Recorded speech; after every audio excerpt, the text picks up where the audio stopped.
Bago yan lahat, wala pang TikTok, nagtitinda ka daw ng fishball. Baseball, turo, naglalako ako ng mga...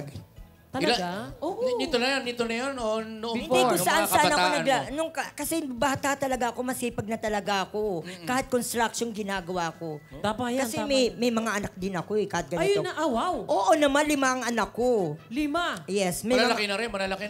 May mga asawa at may mga apo na ako. Oh, yeah. Ilan ang apo mo? 5. 5 din. Sinusuportahan pa rin itong mga anak mo. Siyempre, ikaw bilang isang magulang, gagawin mo ang lahat para sa mga anak mo. Tama. Yes. Ayun. Kaya hindi nga ako nag-boyfriend eh. Madam, may Yes. katanungan. Sorry ha, kiklear ko lang. Biological Yes. na anak. O totoong anak ko talaga.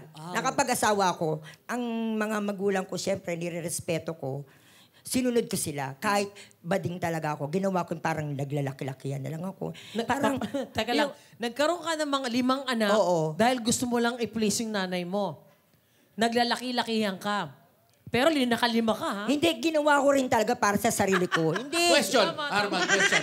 Bakit mo ginagawa yun? Nagagalit ba yung ama mo na halimbawa nalaman niyang medyo ka? Hindi. Gusto ko rin talaga kahit hindi magalit. Gusto mo talaga maging lalaki? Nirerespeto ko talaga yung magulang ko.